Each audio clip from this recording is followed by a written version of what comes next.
The other aspect of gratitude that we want to look at is understanding how gratitude can be egocentric.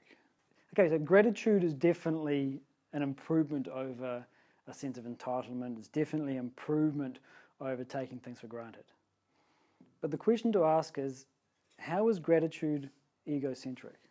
Even when we're being grateful, it's still egocentric. I go to a good school. Am I grateful that the other people go to a good school? I'm grateful that my son passed his exams. Am I grateful that my neighbour's son passed his exams? No, I don't care. So what we're doing is we're still making our experience central.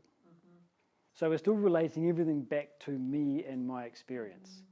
So it's important to remember with any of these ideas and practices and states that none of them in and of themselves is the absolute.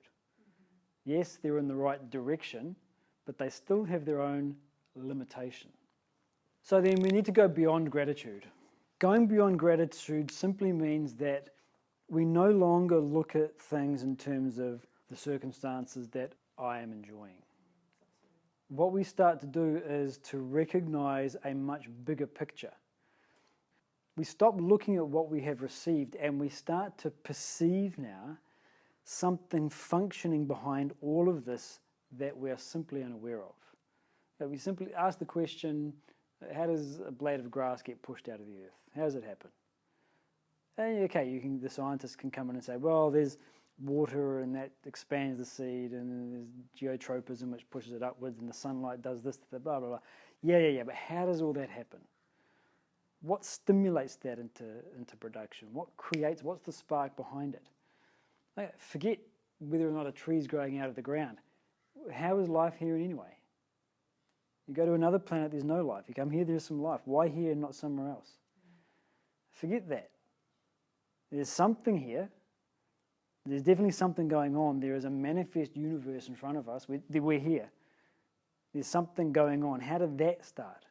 Where did that come from? When you start to investigate all of these questions, where do we get to? I don't know. This is the answer. The moment we come to these very simple but very profound questions, ultimately we get ourselves to a point of saying, I don't know. Okay, there's something here. There's a manifest universe. How did it get here? Big Bang. Okay, what stimulated the Big Bang? I don't know. Ultimately, we always have to get to this point of, I don't know. This is the definition of humility. It's the definition of devotion.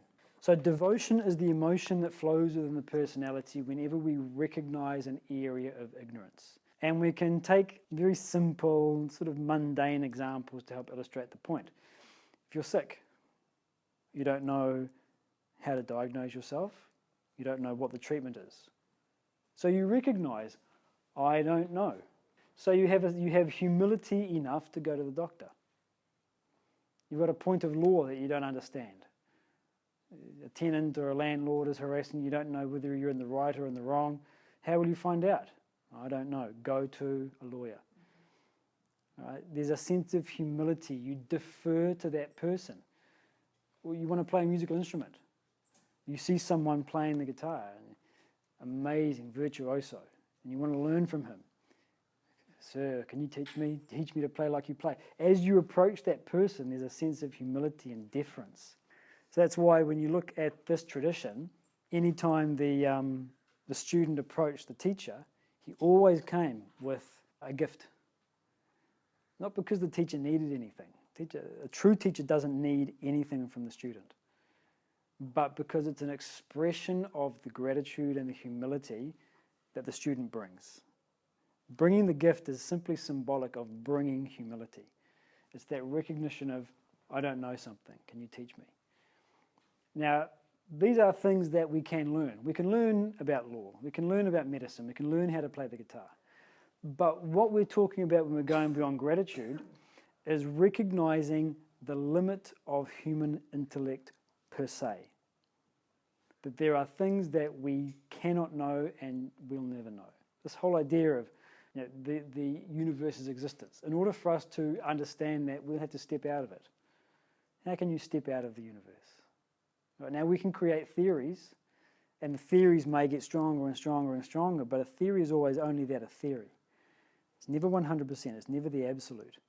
So what we have to understand is that this thread of I don't know runs through every experience in life. I say, who are your parents? And you point at two people. You can't know with 100 absolute certainty that they are your parents. Even if you get a DNA test, there's a 1 in 10 million chance that I am not the offspring of these two. Okay, 1 in 10 million is pretty good odds. For practical purposes, you can say, I know for certain these are my parents, for practical purposes. But we must admit even a slim degree of uncertainty. So the moment we have this constant awareness of the limitations of what we can know for certain, the constant awareness of our own limitations is devotion. You know, we gave the example of sitting down every so often and going through the process of what am I grateful for. Okay, that's good for punctuating the day or punctuating our lives. But it's not a full-time awareness. This is what we need to develop, is a constant full-time awareness. This becomes devotion, and so then humility becomes something that we carry with us everywhere we go. This is the essence of self-development. Permanent reduction of ego. So while we are inquiring with knowledge, and while we are acting with our body, this is the role of the human mind, is to develop this sense of devotion. There's a word in Sanskrit, ascharya, and it translates as wonderment. So what happens as we become more and more mature, there's an aspect of our personality that becomes more and more childlike. Not childish, childlike. So you can imagine a young child staring up at the stars at night or looking at the moon, and he asks his dad, what is this, where are they? Dad starts to explain how far away they are, what they're made of, how big they are. This sense of wonder. Oh, wow. That childlike sense of wonder is something that develops the more we recognize I don't know. And so this is what grows in the personality. And if you look at the lives of some scientists, people like Newton and Einstein's a good example, but there's a number of them. So many of them embodied this childlike sense of wonder at the natural universe. Stephen Hawking's got a great quote. He talks about start to investigate, be curious. You know, that curiosity is the intellectual aspect. This ascharya, this wonderment, is the emotional aspect. So while the intellect is digging in with its curiosity, the mind is supporting that endeavor with a sense of ascharya, with a sense of wonderment. So this is where we start at the beginning. The intellect and the mind have to come together. Our inquiry and our wonderment have to come together. This is the confluence that is required in order to spur our spiritual growth, our self-development. There's a